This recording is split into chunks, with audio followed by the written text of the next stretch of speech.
جب بھی منہ دھوئیں تو منہ صاف کرنے کے لیے کپڑے کا استعمال نہ کریں، کیونکہ ایسا کرنے سے انسان کو بھولنے کی بیماری لگ جاتی ہے۔ کوئی بھی پودا لگانے سے پہلے اگر مٹی میں چونا ملا دیا جائے تو پودے کی بڑھوتری بہت تیزی سے ہوتی ہے۔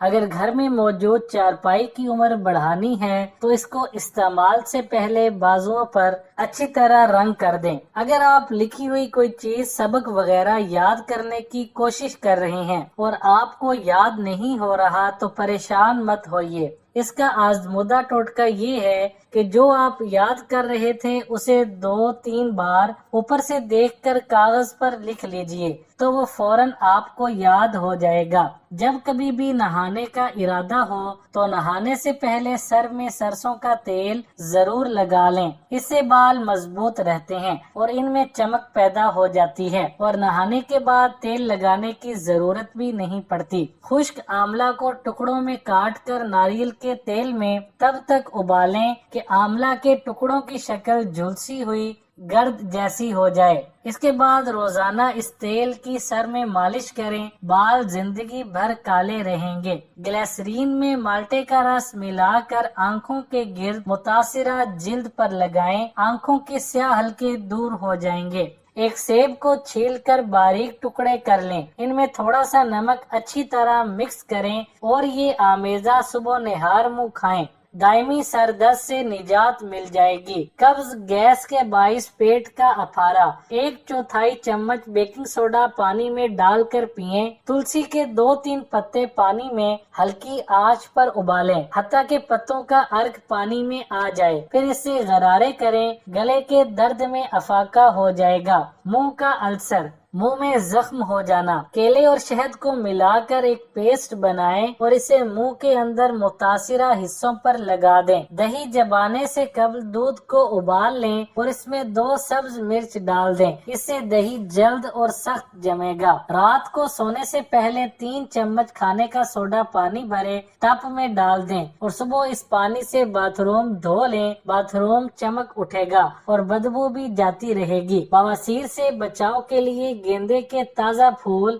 بڑے ہوں تو 2، چھوٹے ہوں تو 3، 1 گلاس کے حساب سے ٹھنڈائی بنا کر پی لیں، دن میں 1 بار کافی ہے۔ لگاتار 10-15 دن پی سکتے ہیں، جب بہتر لگنے لگے پینا چھوڑ دیں۔ تخم بلنگا کے بیج کھانے کے فوائد: آرتھرائٹس کے درد میں آرام دیتا ہے، نیند کو بہتر بنانے کا معاون ہے، مختلف قسم کے سرطان سے حفاظت کرتا ہے، خون میں شوگر کی سطح کو اعتدال میں لاتا ہے، آنتوں کی صفائی میں اہم کردار ادا کرتا ہے، مدافعتی نظام کو مزید طاقت فراہم کرتا ہے، نظام ہاضمہ کو بہتر بنانے میں مدد کرتا ہے۔ السی کے بیج دل کے دوست، السی میں موجود مفید چکنائیاں بلڈ پریشر کم کرتی ہیں، جسم کے لیے مضر یعنی LDL کولیسٹرول گھٹاتی اور امراض قلب یا فالج سے بچاتی ہیں۔ ایک تجربے میں مریضوں کو 3 ماہ تک السی کے بیج کھلائے گئے تو ان میں 3 ماہ بعد LDL کولیسٹرول کی شرح 20% تک کم دیکھی گئی۔ لہسن میں پینسلین جیسی خصوصیات پائی جاتی ہیں، روزمرہ خوراک میں اسے ضرور استعمال کریں، یہ کھانسی، نزلہ، زکام، ہائی بلڈ پریشر اور دل کی بیماریوں سے بچاتا ہے۔ پیاز میں فائٹو نیوٹرینٹس پائے جاتے ہیں اور جسم سے مضر صحت مادوں کی صفائی کر کے کینسر سے بچاتے ہیں۔ ادرک معدے، آنتوں اور دل کے لیے انتہائی مفید ہے اور خصوصاً مدافعتی نظام کو طاقتور بناتا ہے۔ شہد 60 سے زائد قسم کے بیکٹیریا کو ختم کرتا ہے اور انفیکشن سے بچانے کے علاوہ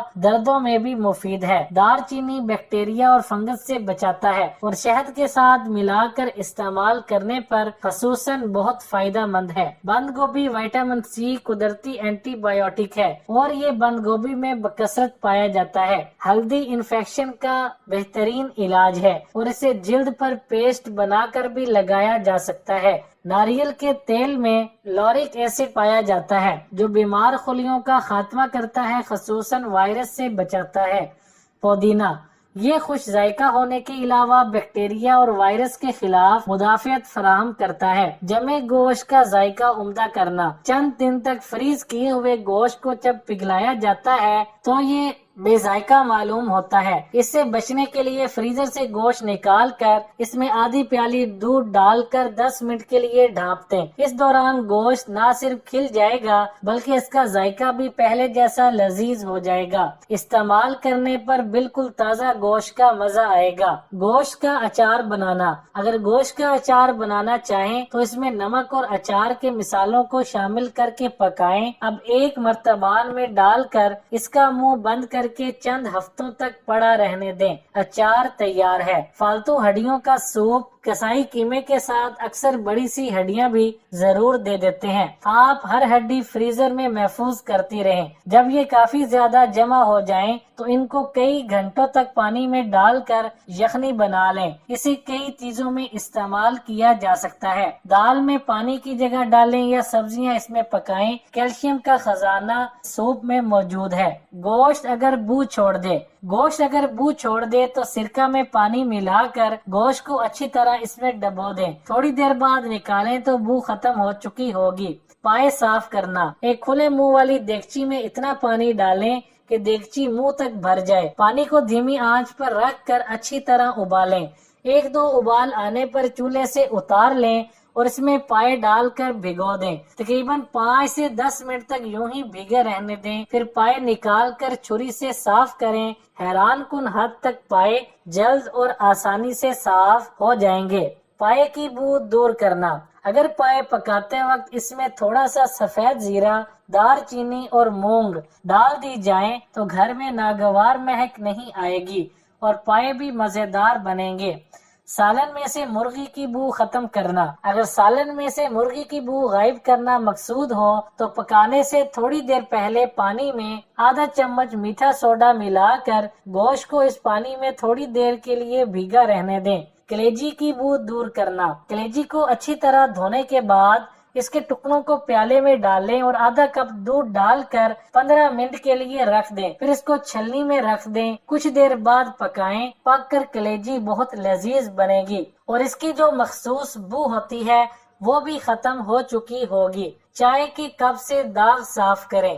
روز چائے کے لیے ایک ہی کپ استعمال کرنے سے اس پر نشانات پڑنے لگ جاتے ہیں۔ اس پر ٹوتھ پیسٹ لگا کر دھو لیں، یہ بالکل نئے ہو جائیں گے۔ پیاز کی بو سے نجات کے لیے۔ پیاز کاٹنے سے ہاتھوں میں اس کی بو بس جاتی ہے۔